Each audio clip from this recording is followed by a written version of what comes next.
আলোচনার সাবজেক্টের বিষয় হচ্ছে যুগে যুগে কারবালা। জবান খুলে পড়েন আউযু বিল্লাহি মিনাশ শাইতানির রাজিম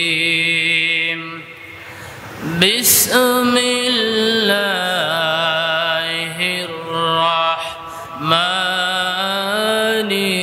রাহিম ইন্নাল্লাহা ইয়া'মুরুকুম আন তু'আদ্দুল আমানাতি ইলা আহলিহা ইলা আখিরি আয়াত। আল্লাহ রাব্বুল আলামিন বর্ণনা করেন, নিশ্চয় আল্লাহ তোমাদেরকে আদেশ দিচ্ছেন আমানত সমূহ তোমরা তোমাদের হকদারের কাছে পৌঁছে দাও। তোমাদের কাছে যে আমানত আছে সেই আমানত সমূহ তোমরা তোমাদের হকদারের কাছে পৌঁছে দাও। এই বক্তব্য কার? আরো জোরে। আমি এই আয়াতের রেফারেন্সেই আমরা আজকে যুগে যুগে কারবালা শিরোনামে বক্তব্য দিতে যাচ্ছি। কারবালা, কার শব্দের শাব্দিক অর্থ হচ্ছে স্থান, আর বালা শব্দের শাব্দিক অর্থ হচ্ছে মুসিবত। বালা শব্দের শাব্দিক অর্থ কি? মুসিবত। যেই স্থানে যে বালা মুসিবত নামে, যেই ব্যক্তির জন্য, যেই জাতির জন্য, যেই গোত্রের জন্য, সেটাই হচ্ছে কারবালা। সেটাই কি কারবালা। এছাড়াও আমরা আরো অর্থ বলতে পারি। কারবালা মানে বিপদের স্থান। কোনো ব্যক্তি, কোনো গোষ্ঠী, কোনো জাতি, কোনো দেশ, কোনো দলকে, কোনো সমাজকে ধ্বংস করার জন্য যে ঐক্য প্রচেষ্টার মাধ্যমে চেষ্টা চালানো হয়, ওই চেষ্টার নাম হচ্ছে কারবালা। কিন্তু আমরা যে কারবালার কাহিনী এখানে বর্ণনা করতে যাচ্ছি, যেহেতু মুহররম মাসে ঐতিহাসিক একটি ঘটনা, কারবালার যে একটি ঘটনা আছে, হুসাইন রাদিয়াল্লাহু তাআলা আনহু শাহাদাতের যে একটা বিষয় আছে, এ বিষয় নিয়ে আমরা আলোচনা করতে চাচ্ছি। এছাড়াও সমসাময়িক বিষয় নিয়ে আমরা কারবালার বিষয়কে কেন্দ্র করে কথা বলতে চাই। প্রিয় ভাইরা আমার, রাসূল সাল্লাল্লাহু আলাইহি ওয়াসাল্লাম ইন্তিকালের 50 বছর পর 61 হিজরি সালে 10 তারিখ শুক্রবার ইরাকের কারবালা নামক স্থানে হুসাইন রাদিয়াল্লাহু তাআলা আনহু ও তার পরিবারের সদস্যবৃন্দদেরকে যে হত্যা করা হয়, সেটাকেই বলে কারবালা। এখন হুসাইন রাদিয়াল্লাহু তাআলা আনহু এবং তার পরিবারের সদস্যবৃন্দ হত্যা হলেন কি কারণে, নিহত হলেন কি কারণে, শহীদ হলেন কি কারণে, বর্বরিচিত হত্যা এজিদের পক্ষ থেকে তার সেনাবাহিনী দিয়ে করা হলো কি করে, কি কারণে, এ বিষয়টাই আমাদের আজকের আলোচনার মুখ্য বিষয়। প্রিয় ভাইরা আমার, রাসূল সাল্লাল্লাহু আলাইহি ওয়াসাল্লাম আগমনের সময় বিশ্বের রাষ্ট্রীয় ব্যবস্থা ছিল বংশতান্ত্রিক। রাষ্ট্রের মালিক রাজা, অন্যান্য সম্পদের মতো রাজার ছেলেই রাজা হতো, মাতব্বরের ছেলেই মাতব্বর হতো। রাসূল সাল্লাল্লাহু আলাইহি ওয়াসাল্লাম যখন এই পৃথিবীতে আগমন করেছিলেন, তখন পৃথিবীর রাষ্ট্রীয় ব্যবস্থা ছিল ঠিক এই রকম। আমার কথা কি বোঝা যায়? বোঝা যায়? একটু লক্ষ্য করবেন। রাসূল সাল্লাল্লাহু আলাইহি ওয়াসাল্লাম সর্বপ্রথম একটি আধুনিক জনগণতান্ত্রিক পরামর্শভিত্তিক রাষ্ট্র ব্যবস্থা কায়েম করেছিলেন।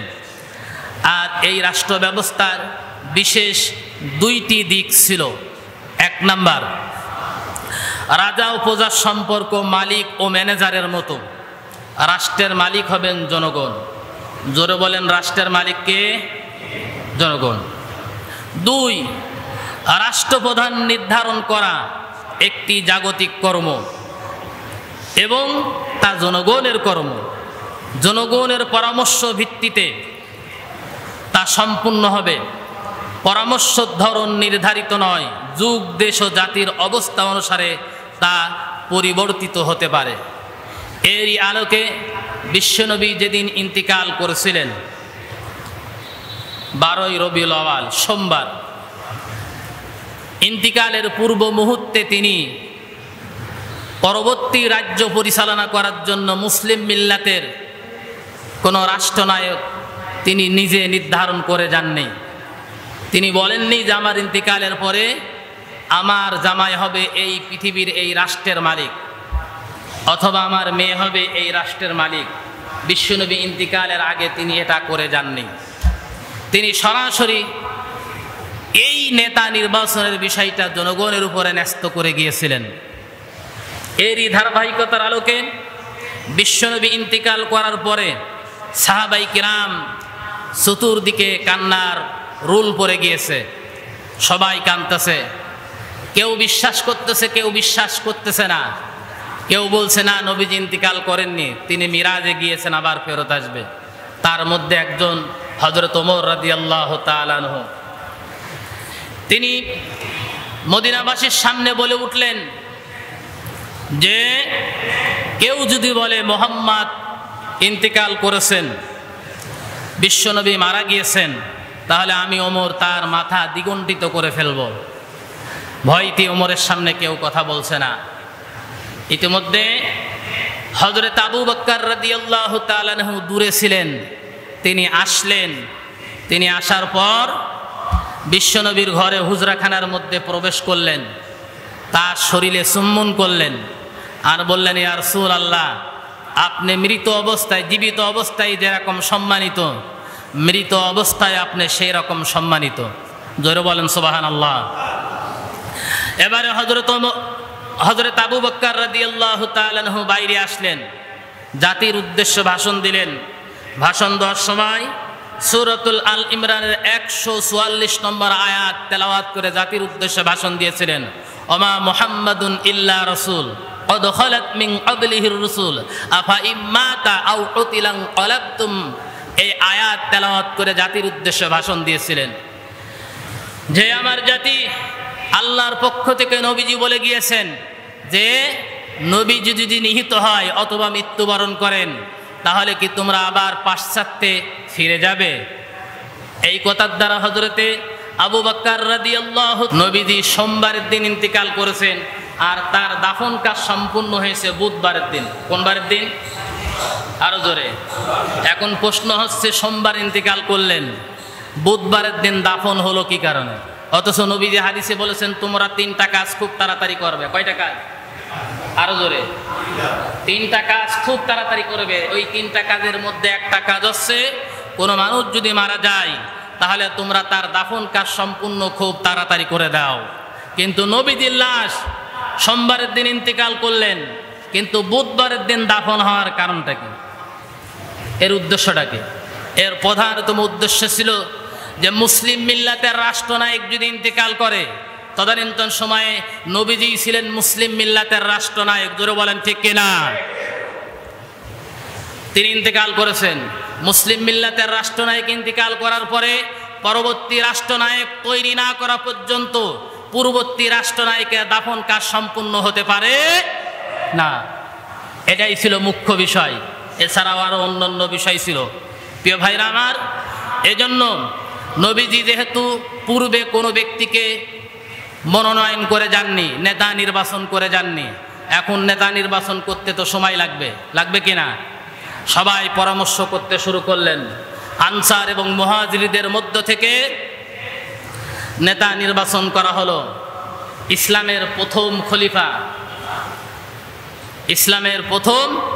খলিফা হযরতে আবু বকর রাদিয়াল্লাহু তাআলা আনহুকে।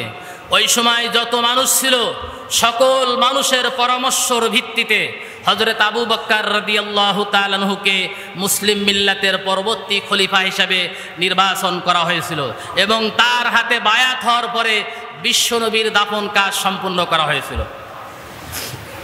এটা আমার কাহিনী বলার মূল উদ্দেশ্য নয়। আমি যেটা বোঝাতে চাচ্ছি যে 10 মুহররম হযরত হুসাইন এবং তার সপরিবারে নিহত হওয়ার কারণ আসলে কি ছিল, ওইটা বোঝানোর জন্য আমাকে কিছু থিওরিক্যাল বিষয় আপনাদেরকে জানাতে হবে, সেজন্য বলছি।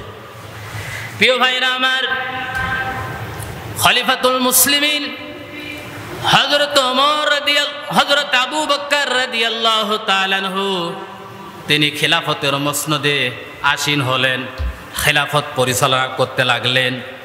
কিন্তু তিনি চিন্তা করলেন, আমার শরীরটা ভালো না, যে কোনো সময় হয়তো আল্লাহ রাব্বুল আলামিনের দরবারে চলে যেতে পারে, এই জন্য আমার পরবর্তী আরেকজন খলিফা নির্বাচন করা লাগবে। নবীজি কিন্তু নির্বাচন করে যাননি। দেখেন পদ্ধতি কয়টা, নেতা নির্বাচনের পদ্ধতি কয়টা আমি তা বলছি। নবীজি কোনো ব্যক্তিকে মনোনয়ন দিয়ে যাননি, কিন্তু খলিফাতুল মুসলিমিন হযরত আবু বকর রাদিয়াল্লাহু তাআলা তিনি কি করলেন, তিনি জনগণের মধ্য থেকে বিজ্ঞ অভিজ্ঞ যোগ্যতা সম্পন্ন লোকদের সাথে পরামর্শ করলেন, আমার পরবর্তী খলিফা কে হতে পারে এই রাষ্ট্রের জন্য। সবাই পরামর্শ দিলেন, আপনার পরে মুসলিম মিল্লাতের খলিফা হওয়ার যোগ্য হিসাবে একমাত্র এখন একজন ব্যক্তি আছেন, তিনি হচ্ছেন হযরতে ওমর রাদিয়াল্লাহু তাআলা আনহু। কে? হযরতে ওমর রাদিয়াল্লাহু তাআলা আনহু। তিনি পরামর্শ করে সিদ্ধান্ত জানিয়ে দিয়ে গেলেন। হযরত আবু বকর 2 বছরের কিছু কাল তিনি শাসন পরিচালনা কার্যক্রম করলেন, তারপরে ইন্তিকাল করলেন। আবু বকরের পরামর্শের কারণে পরবর্তীতে কোনো দ্বন্দ্ব ছাড়াই, কোনো ঝামেলা ছাড়াই মুসলিম মিল্লাত হযরত ওমরের হাতে বায়াত গ্রহণ করলেন, তিনি মুসলিম মিল্লাতের খলিফা হয়ে গেলেন। ওমর রাদিয়াল্লাহু তাআলা আনহু একাধারে 1 বছর নয়, 2 বছর নয়, প্রায় 10-12টি বছর যাবৎ পর্যন্ত তিনি ইসলামী ইমারতের দায়িত্ব পালন করলেন। প্রিয় ভাইরা আমার, একটা প্রশ্ন, আবু বকর রাদিয়াল্লাহু তাআলা আনহু যখন ওমরকে নির্বাচন করলেন, তখনও কিন্তু হযরতে আবু বকরের সন্তান পৃথিবীতে ছিল, যোগ্য একজন ব্যক্তি ছিলেন। তিনি ইচ্ছা করলে রাষ্ট্রনায়ক হিসাবে তার সন্তানকে নির্বাচন করতে পারতেন না? পারতেন না? পারতেন, কিন্তু তিনি তা করেন নাই। রাষ্ট্রনায়ক নির্বাচনের ক্ষেত্রে গণতান্ত্রিক, ইসলামিক গণতান্ত্রিক পদ্ধতি অবলম্বন করেছেন। হযরত ওমর রাদিয়াল্লাহু তাআলা রাষ্ট্র পরিচালনার শেষ প্রান্তে এসে তিনি একটা শূরা কাউন্সিল গঠন করলেন। ওই শূরা কাউন্সিলের সদস্য ছিল মাত্র 6 জনা। কয় জনা? আমি হাদিসের সব রেফারেন্স বলছি, মাত্র 6 জন সদস্য ছিলেন। এই 6 জন সদস্য মিলে যাকে মনোনয়ন দিবেন আর জনগণ তার যদি সমর্থন করে, তাহলে পরবর্তী খলিফা হিসাবে নির্বাচিত হবেন। এই 6 জন শূরা সদস্য কাউন্সিলের সদস্যবৃন্দ পরবর্তী মুসলিম মিল্লাতের জন্য খলিফা হিসেবে নির্বাচন করলেন হযরত উসমান রাদিয়াল্লাহু তাআলা আনহু। ওমর রাদিয়াল্লাহু তাআলা ইন্তিকালের পরে জনগণের সামনে এই উসমানকে দাঁড় করিয়ে দেওয়া হলো। সবাই এক বাক্যে উসমানের আনুগত্য প্রকাশ করে নিলেন, আনুগত্য মেনে নিলেন, বায়াত গ্রহণ করলেন, বায়াত হয়ে গেলেন।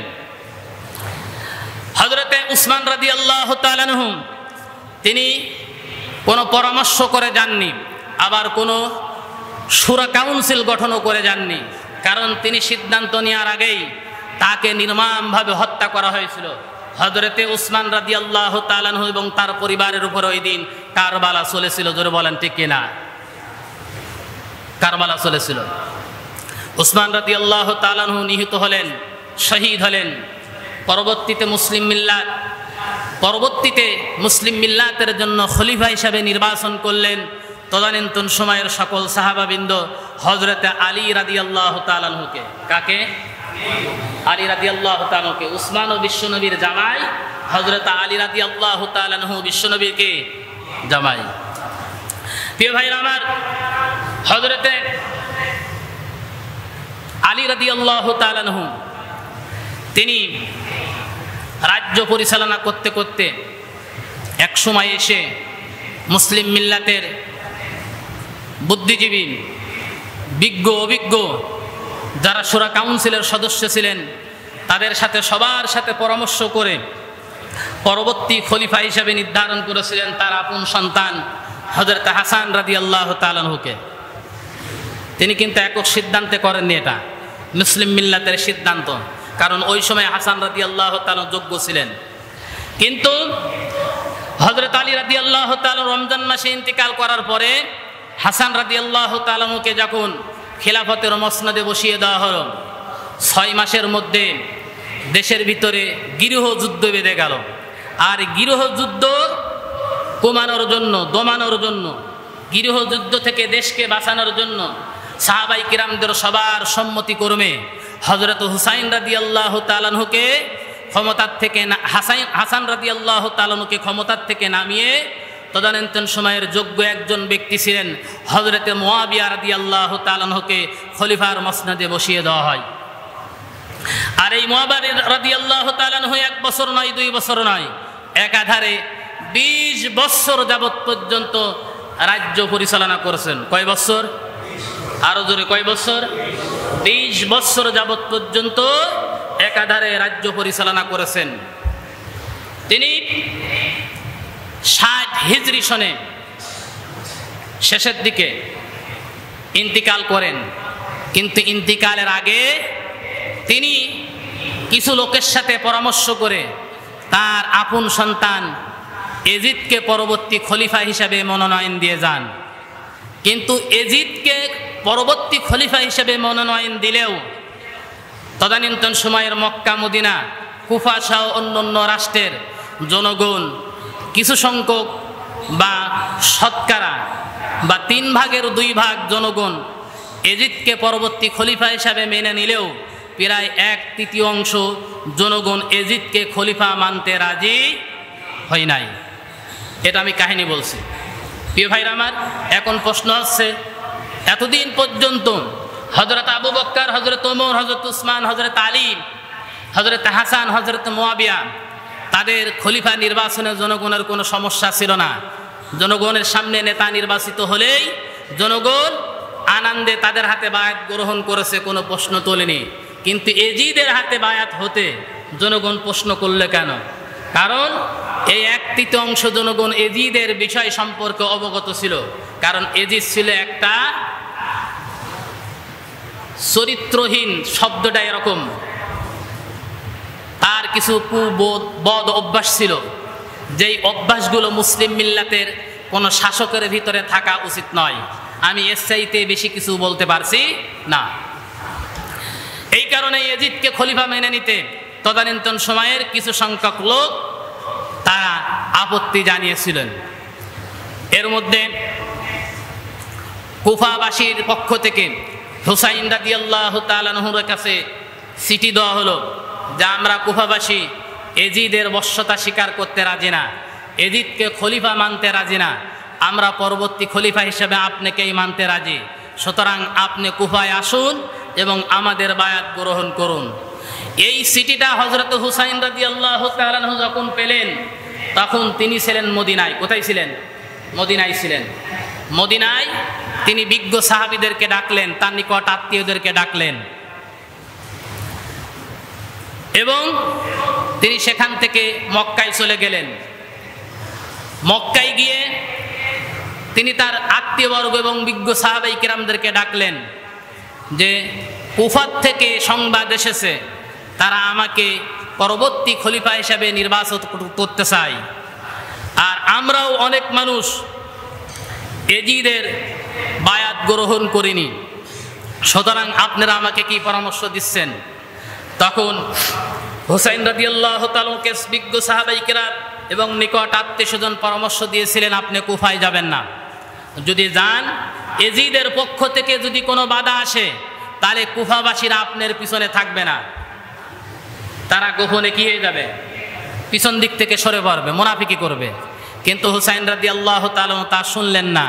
এই কারণ হচ্ছে যে তিনি ইসলামী রাষ্ট্র ব্যবস্থায় সুন্নাহ এবং ন্যায় বিচার প্রতিষ্ঠার লক্ষ্যেই তিনি এজিদের বশ্যতাকে স্বীকার না করে সিদ্ধান্ত নিলেন কুফায় যাওয়ার জন্য। তার পরিবারের 19 জন সদস্য সহ মোট 50 জন মতান্তরে 72 জন সদস্য বা 70 জন সদস্য নিয়ে মক্কার থেকে কুফার দিকে রওনা হলেন। তখন কুফার গভর্নর ছিলেন নুমান ইবনে বাশির, নাম কি? নুমান ইবনে বাশির। হযরত হুসাইন রাদিয়াল্লাহু তাআলা যখন বের হয়েছেন এই সংবাদ খুব দ্রুতই, সেই সময় মুসলিম মিল্লাতের রাজধানী ছিল দামেস্কে। কোথায় ছিল? দামেস্কে। আমাদের রাজধানী যেমন ঢাকা, ওরকম মুসলিম মিল্লাতের রাজধানী ছিল দামেস্কে। এই দামেস্কে সংবাদ পৌঁছে গেলে ইয়াজিদের কাছে যে হুসাইন তার পরিবারের সদস্য নিয়ে কুফায় যাচ্ছে কুফার মানুষদেরকে বায়াত গ্রহণ করানোর জন্য। তখন বসরার কুফার গভর্নর নুমান ইবনে বাশিরকে পদতুচ্ছ করে বসরার গভর্নর উবাইদুল্লাহ ইবনে জিয়াদকে কুফার গভর্নর করে ইয়াজিদ পাঠিয়ে দিলেন যে হুসাইন যেন কখনোই কুফায় প্রবেশ করতে না পারে। হযরত হুসাইন রাদিয়াল্লাহু তাআলা আনহু পরিবারের 19 জন সদস্য সহ 50 থেকে 70 জন লোক নিয়ে তিনি যখন কুফার উদ্দেশ্যে রওনা দিলেন, চলেও গেলেন প্রায় ইরাকের যে কারবালা নামক স্থান, এই জায়গা পর্যন্ত হযরত হুসাইন রাদিয়াল্লাহু তাআলা আনহু পৌঁছে গিয়েছেন। ইতিমধ্যে উবাইদুল্লাহ বিন জিয়াদ কুফার গভর্নর 4500 বাহিনী নিয়ে হযরত হুসাইন রাদিয়াল্লাহু তাআলা আনহুকে ঘেরাও করে ফেললেন।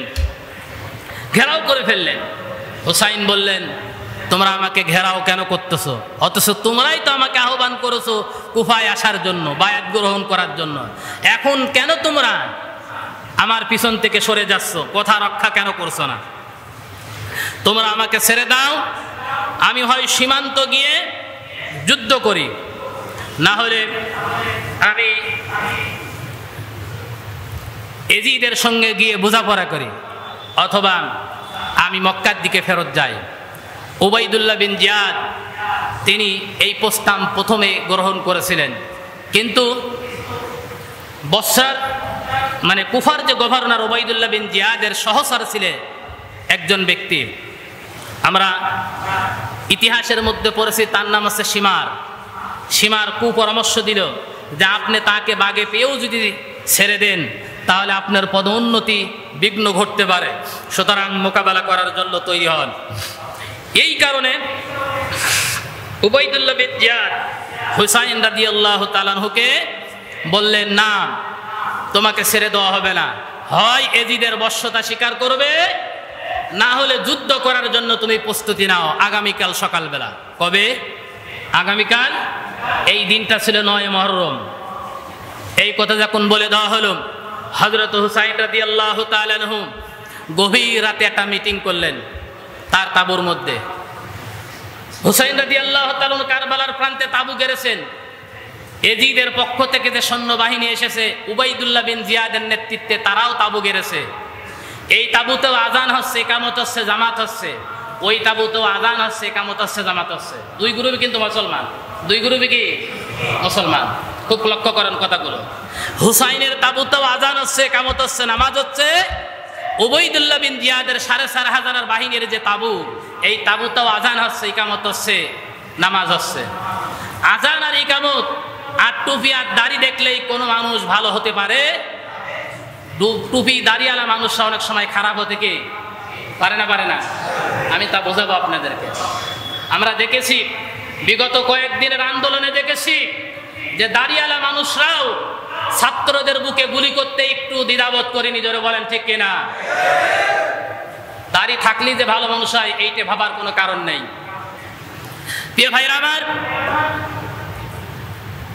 হুসাইন রাদিয়াল্লাহু তাআলা বললেন, ঠিক আছে, আমি আমার পরিবারের সদস্য সহ আমার সাথে যারা এসেছে তাদের সাথে আমরা পরামর্শ করে নিই। গভীর রাত্রে একটা মিটিং কল করলেন।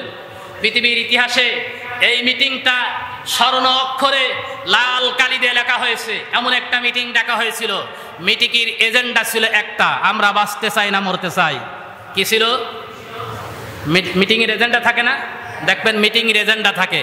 হুসাইন রাদিয়াল্লাহু তাআলা গভীর রাত্রের মিটিংয়ের এজেন্ডা হচ্ছে একটা এজেন্ডা, আমরা বাঁচতে চাই না মরতে চাই।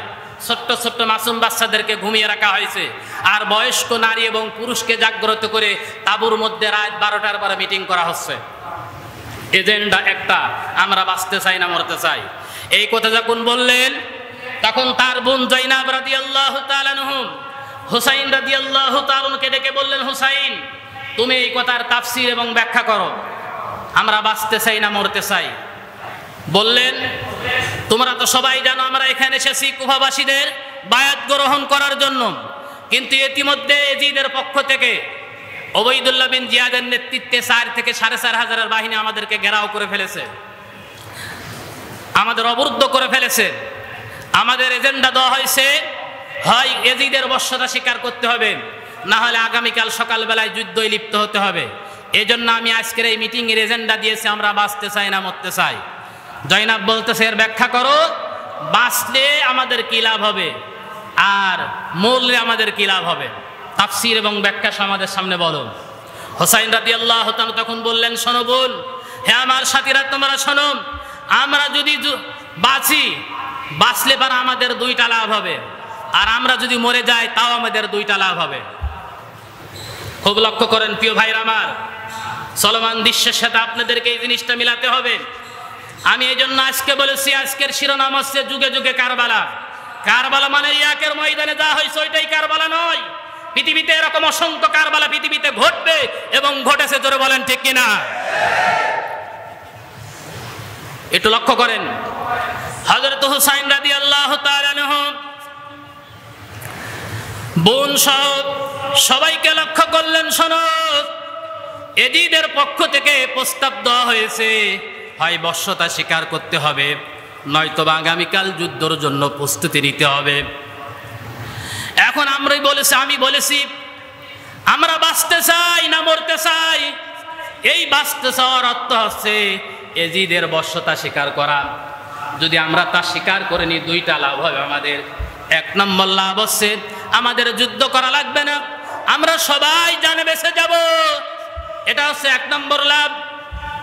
2 নম্বর লাভ হচ্ছে রাষ্ট্র পরিচালনা করবে এজিদ, আর আমার বংশধর থেকে কিয়ামত পর্যন্ত যত মানুষ আসবে সবাই মক্কার ইমামতি করবে, কাবার ইমামতি করবে, মদিনার ইমামতি করবে।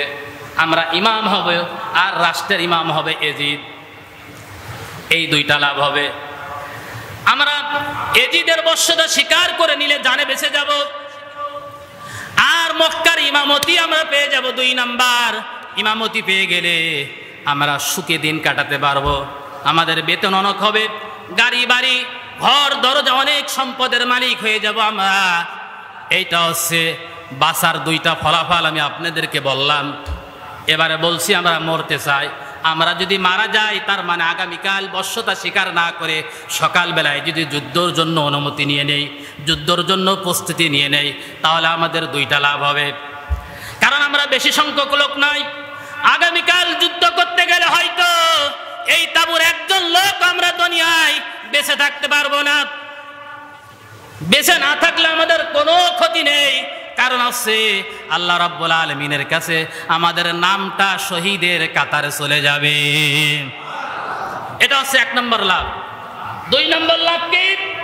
পৃথিবীর কোন কলামিশ, কোন সাহিত্যিক, কোন কবি, কোন গবেষক, কোন বুদ্ধিজীবী এই কথা বলতে পারবে না যে হযরত হুসাইন রাদিয়াল্লাহু তাআলা আনহু তিনি মুসলিম মিল্লাতের একজন এবং বিশ্বনবীর নাতি হিসাবে একজন মানুষ, তিনি রাজতন্ত্রকে সমর্থন করেছেন। পৃথিবীর কোন কলামিশ, কোন সাহিত্যিক, কোন কবি তার কলম দিয়ে কথা লিখতে পারবে না। ইসলামে সমাজতন্ত্র, স্বৈরাচারী তন্ত্র, ইসলামে এটা সারা জীবনই হারাম। সেটা সারা জীবনে কি হারাম। এটা আমাদের লাভ হবে। হযরত হুসাইন রাদিয়াল্লাহু তাআলা যখন এই কথা বলা শেষ করলেন, তার আপন বোন জয়নাব রাদিয়াল্লাহু তাআলা সবার সামনে দাঁড়িয়ে বললেন, আমার এবার একটা প্রশ্ন আছে, এই প্রশ্নের অ্যান্সার তোমাদেরকে দিতে হবে। ইসলামের জন্য জীবন না জীবনের জন্য ইসলাম? আমি আপনাদেরকে প্রশ্ন করতে চাই, ইসলামের জন্য জীবন না জীবনের জন্য ইসলাম? বলতে পারেন? হ্যাঁ, ইসলামের জন্য জীবন, জীবনের জন্য ইসলাম নয়। আপনাদের অ্যান্সার হবে ইসলামের জন্য জীবন, জীবনের জন্য ইসলাম। ইসলামই যদি পৃথিবীতে বেঁচে না থাকে, তাহলে আপনি জীবন দিয়ে কি করবেন? কথা মানে বোঝাতে পারেনি। ইসলামই যদি পৃথিবীতে জীবিত না থাকে, ইসলামই যদি সঠিক স্থানে দাঁড়িয়ে থাকতে না পারে, তাহলে আমি আপনি পৃথিবীতে বেঁচে কোনো লাভ নাই। হযরত হুসাইন রাদিয়াল্লাহু তাআলার বোন জয়নাব রাদিয়াল্লাহু তাআলা আনহু ভরা মঞ্চের ভিতরে বলে ফেললেন যে ইসলামের জন্য জীবন না জীবনের জন্য ইসলাম। হুসাইন রাদিয়াল্লাহু তাআলা আনহু সহ সবাই প্রশ্নের উত্তর দিলেন যে ইসলামের জন্যই কি জীবন, জীবনের জন্য ইসলাম নয়। এই কথা বলার সাথে সাথেই জয়নাব রাদিয়াল্লাহু তাআলা আনহু বলে ফেললেন তাহলে আগামীকাল যুদ্ধ করার জন্য প্রস্তুতি নাও, জীবনের মায়া ছেড়ে দাও, জীবনের মায়া কি ছেড়ে দাও। কথা কি বোঝাতে পারছি? এই কথার দ্বারা আপনি কি বুঝলেন বলেন? এই পৃথিবীতে যদি ইনসাফ প্রতিষ্ঠিত না থাকে, ইনসাফ, ইসলামটাই পৃথিবীতে ইনসাফ, জোরে বলেন ঠিক কিনা? আজকে যে কোটা আন্দোলন হচ্ছে, এই কোটা আন্দোলনটা ইনসাফ। কোটা আন্দোলনটা কি ইনসাফ। এটা আপনি কেউ পক্ষে বিপক্ষে নেবেন না, এটা আপনাদের সবার জন্য উপকার। আমি একটা তার জ্বলন্ত উদাহরণ দিই। রাষ্ট্র একটা অভিভাবক, রাষ্ট্র একটা কি অভিভাবক, আর তার জনগণ হচ্ছে তার অধীনস্থ আমানত। জনগণ কি রাষ্ট্রের কাছে কি আমানত। মনে করেন রাষ্ট্রের কাছে 500টা পদ আছে, এই 500টা পদ 18 কোটি জনগণ আছে। 18 কোটি জনগণের মাঝখানে যে যোগ্য হবে ওই পদটা সেই যোগ্য ব্যক্তি পাবে। কিন্তু রাষ্ট্র যদি যোগ্য ব্যক্তিকে যাচাই বাছাই করে আনার আগেই অন্য কোনো মানুষকে ওই 500টা পদের 50টা পদ বা 100টা পদ বা 250 পদ অন্য কাউকে দিয়ে দেয়, এটা কি ইনসাফ হলো না বেইনসাফি হলো? আরো ভালো করে উদাহরণ দিই আপনাদের। আমার 5টা সন্তান আছে, আমার 5 বিঘে জমি আছে, আমি আমার পরিবারের কর্তা, আমি আমার পরিবারের কি অভিভাবক। আমি আমার 5টা সন্তানকে সমান ভাগে যদি 5 বিঘে জমি বন্টন না করে একজনকে আগেই 2.5 বিঘে দিয়ে দিই আর 2.5 বিঘে আর 5-8জনকে বন্টন করে দিই, তাহলে এটা কি ন্যায় হলো না অন্যায় হলো? আরো জোরে বলেন, ন্যায় হলো না অন্যায় হলো? আপনি এটা বুঝতে পারেননি প্রিয় ভাইরা আমার। আমরা ইনসাফের পক্ষে, কোনো অন্যায়ের পক্ষে না। আল্লাহ নিজে বলেছেন সূরাতুল নিসার 58 নম্বর আয়াত, 58 নম্বর আয়াত, ইন্নাল্লাহা ইয়া'মুরুকুম আন তুআদ্দুল আমানাতি ইলা আহলিহা। প্রিয় ভাইরা আমার আল্লাহ বলতেছেন তোমরা তোমাদের আমানত সমূহ যথাযোগ্য ব্যক্তির হাতে অর্পণ করে দাও। কার কথা? আরো জোরে, আল্লাহর কথা। এই জন্য হযরত হুসাইন কারবালার প্রান্তে গিয়েছিলেন ইনসাফ প্রতিষ্ঠা করার জন্য। তিনি যখন কারবালার প্রান্তে গেলেন, কিন্তু এজিদ বাহিনী তিনি কি করলেন? হুসাইন রাদিয়াল্লাহু তাআলাকে ঘেরাও করে ফেললেন, হত্যা ষড়যন্ত্র করলেন। প্রিয় ভাইরা আমার, সকালবেলায় যুদ্ধ হলো, ভয়ঙ্কর অবস্থা। অনেক ইতিহাস আমি বলতে পারবো না, 2-1 ঘন্টা সময় লাগবে বলতে হলে। মূল কথাটা আমি বলতেছি। হযরত হুসাইন রাদিয়াল্লাহু তাআলা আনহু বের হলেন তাবুর থেকে। তাবুর থেকে বের হওয়ার সময় তার বোন জয়নাব রাদিয়াল্লাহু তাআলার কাছে 2টা ওসিয়ত করেছিলেন। জোরে বলেন কয়টা? 2টা ওসিয়ত করেছিলেন। এই 2টা ওসিয়তের একটা ওসিয়ত ছিল আমার আলী আসগরকে, জয়নাল আবেদিনকে তোমার কাছে আমি আমানত রেখে গেলাম, কোনদিন আমার জয়নাল আবেদিনকে কষ্ট দেবে না।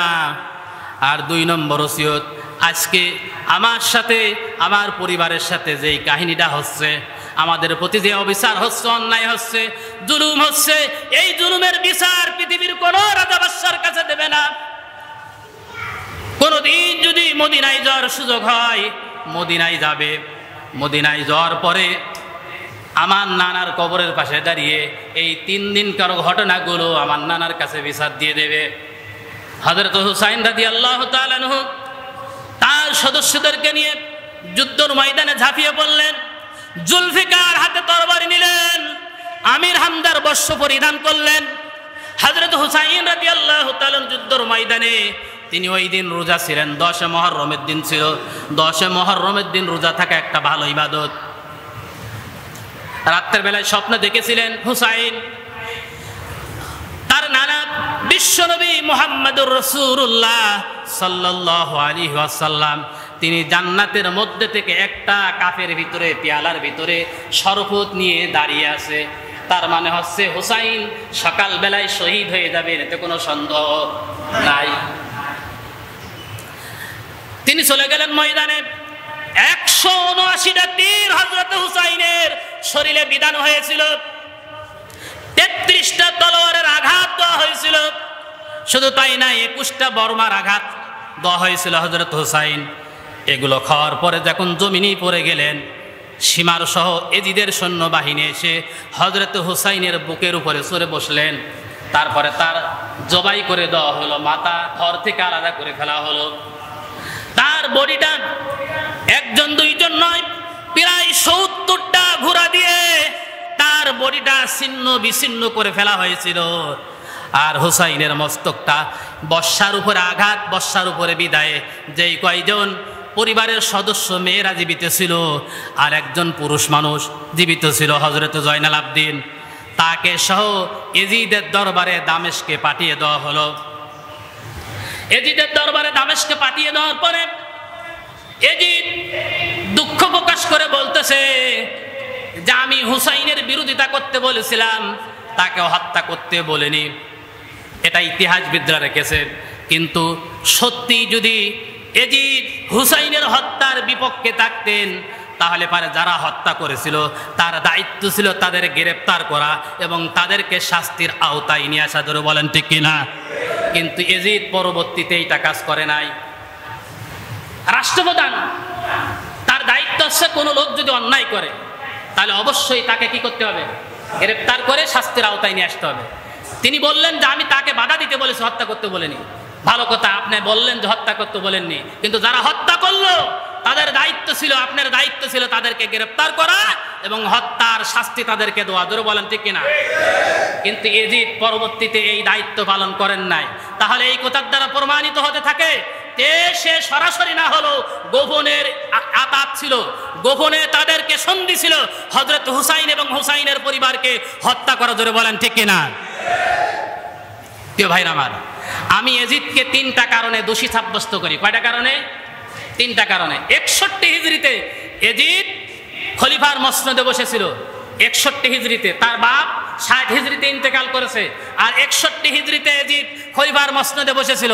খলিফার মসনদে বসার পরে প্রথম হিজরিতে এই এজিদ হুসাইন এবং হুসাইনের পরিবারের লোকদেরকে বিনা কারণে হত্যা করেছিল, কিন্তু পরবর্তীতে হত্যার কোনো বিচার সে করে নাই। এটা হচ্ছে 1 নম্বর। 2 নম্বর, তিনি 62 হিজরিতে বিনা কারণে মদিনা আক্রমণ করেছিলেন। প্রায় 3 থেকে 7 দিন পর্যন্ত মদিনার মসজিদে নববীতে আযান এবং একামত হয়েছিল না। মদিনার লোকজনদেরকে বিনা কারণে হত্যা করেছিল এবং অগণিত অসংখ্য মহিলাদেরকে তারা ধর্ষণ করে তাদেরকে হত্যা করা হয়েছিল। এটা হচ্ছে 62 হিজরির ঘটনা। এবং 63 হিজরিতে এজিদ মক্কা আক্রমণ করে কাবা শরীফ ভেঙে ফেলেছেন। বেনজানিক নামক ক্ষেপণাস্ত্র দ্বারা আঘাত করে হযরতে ইব্রাহিম হুসাইনের নামে মানুষ কাঁদে, কিন্তু এজিদের নামে কেউ মানুষ কাঁদে না। হাজার হাজার লক্ষ লক্ষ মানুষের নাম হুসাইন আছে, কিন্তু কোন মানুষের নাম এজিদ আছে আপনারা কি দেখেছেন? এমনকি কুত্তার নাম দিয়ে কি কুত্তাকে এজিদ নামে কি পোষে না। প্রিয় ভাইরা আমার, ইতিহাস লেখা হয় ঘটনা ঘটে যাওয়ার পরে, না ঘটনা ঘটে যাওয়ার আগে? ইতিহাস সারা জীবন লেখা হয় ঘটনা ঘটে যাওয়ার কি পরে। প্রিয় ভাইরা আমার, সেটা কি? এজিদ যখন ক্ষমতায় ছিলেন তখন কেউ তার বিরুদ্ধে কথা বলতে সাহস পায়নি, কেউ কথা বলতে সাহস পায়নি, কি কলম ধরতে সাহস পায়নি। কিন্তু সেই সময় এজিদ ছিল নন্দিত, আর হুসাইনকে নিন্দিত করে রাখা হয়েছিল। কিন্তু এজিদ যেদিন ইন্তিকাল করলো, মারা গেল, মৃত্যুবরণ করলো, মৃত্যুবরণ করার পরে পৃথিবীর কলামিশরা, সাহিত্যিকরা, কবিরা, বুদ্ধিজীবীরা ইতিহাস ঠিকই লিখেছে। ইতিহাস লিখতে গিয়ে হযরত হুসাইন রাদিয়াল্লাহু তাআলা আনহু পৃথিবীর মানচিত্র নন্দিত ব্যক্তি হিসাবে ঘোষণা করেছে, আর ইতিহাস লিখতে গিয়ে এজিদের নামকে নিন্দিত হিসাবে পৃথিবীর মানচিত্র ঘোষণা করা হয়েছে। যারা বলেন ঠিক কিনা?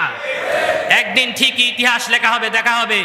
সেই দিন যারা এই পৃথিবীতে অবিচার করতেছে তাদের নামগুলো ইতিহাসের পাতায় নিন্দিত ব্যক্তিত্ব হিসাবে তাদেরকে নামগুলো লেখা হবে। যারা বলেন ঠিক কিনা? প্রিয় ভাইরা আমার, যুগে যুগে কারবালা, কারবালা মানে শুধু হুসাইনের কারবালাই নাই, শেখ মুজিবের পরিবারে শেখ মুজিবকে সশরীরে এবং পরিবারের সদস্যদেরকে যেদিন হত্যা করা হয়েছিল অন্যায়ভাবে, সেটাও তার জীবনের জন্য কারবালা। তার জীবনের জন্য কি কারবালা? শহীদ প্রেসিডেন্ট জিয়াউর রহমানকে অন্যায়ভাবে হত্যা করা হয়েছিল, ওটাও তার জীবনের জন্য কি কারবালা। এরকম কারবালা যুগে যুগে সংগঠিত হচ্ছে। আজ তো আমরা কয়েকদিন দেখতে পাচ্ছি বাংলাদেশে এরকম কারবালাই চলতেছে। জোরে বলেন ঠিক কিনা? প্রিয় ভাইরা আমার, আমরা এরকম দেখতে চাই না, আমরা শান্তি চাই। আমরা কি চাই? শান্তি চাই। আমাদের ছেলেগুলো অন্যায়ভাবে নিহিত হোক, সে যে গ্রুপের লোক হোক, সে ছাত্র লীগ হোক, ছাত্র শিবির হোক, ছাত্র দল হোক, ও আমার ভাই, ওই ছাত্র লীগ যারা করো ওরা আমার ভাই, ওরাও ছাত্র বিশ্ববিদ্যালয়ের, ওরাও অন্যায়ভাবে নিহিত হোক, এটা আমরা কখনো চাই না। প্রিয় ভাই আমার, আমি অনেক কিছু বলতে পারবো বিষয়ের উপরে, কিন্তু আর বলতে পারছি না, সময় বেশি হয়ে গেছে। আল্লাহ তাআলা আমাদের বোঝার তৌফিক দান করুন, জোরে বলেন আমিন। যারা কাবলা জামা পরেন নাই তারা